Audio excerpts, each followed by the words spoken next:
Et beaucoup d'entre eux souhaitent faire des études. En revanche, tous ne peuvent pas forcément les financer. Et pour cela, il existe, mais vous ne le savez peut-être pas, ce que l'on appelle le prêt étudiant. Reste à savoir quelle est la banque susceptible de proposer les meilleures conditions. Et il y a peut-être une solution. C'est ce qu'on va voir avec Sophie Pignal.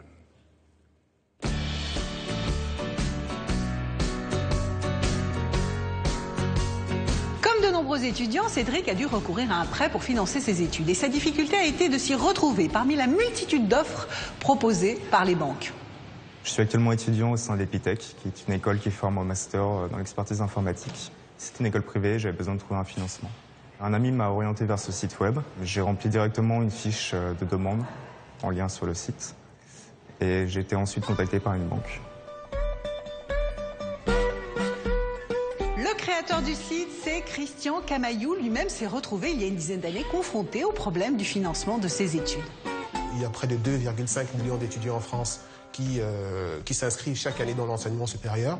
Ils sont très nombreux à faire appel à du financement bancaire. On a toujours fait croire dans ce pays que les études étaient gratuites. Ce qui est vrai dans le primaire et le secondaire, et encore on peut en discuter, mais qui dans le supérieur n'est plus vrai du tout. Donc à partir du moment où les études ne sont pas gratuites, il faut les financer. Combien d'étudiants ont effectué une demande de financement hier? Une trentaine. Trentaine. Quel est le montant moyen demandé en termes de financement? Alors 20 000 €, c'est le montant moyen pour les étudiants de l'école de commerce et d'ingénieurs. Alors le projet de Christian Camaillou est tout à fait dans cet esprit d'accompagner les gens pour faire en sorte que le prêt qu'ils vont trouver soit le meilleur possible, dans les meilleures conditions.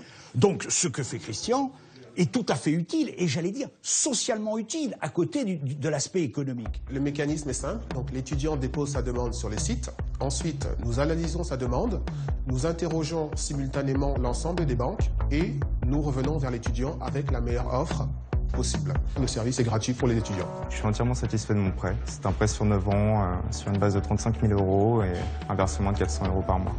Taux d'intérêt, frais de dossier, modalités de remboursement, caution, assurance, tout est passé au crible. Et ce concept a su séduire d'autres entrepreneurs du web qui ont décidé d'investir dans l'entreprise. Ce qui nous a séduit dans financedesétudes.com, c'est que c'est typiquement un site internet qui utilise la puissance du web parce que le site tel qu'il est fait permet de démultiplier le travail et de rendre un vrai service aux étudiants. Plutôt que de passer des heures à voir toutes les agences bancaires, je dépose mon dossier sur un site et ensuite le site, lui, va se charger de contacter toutes les banques.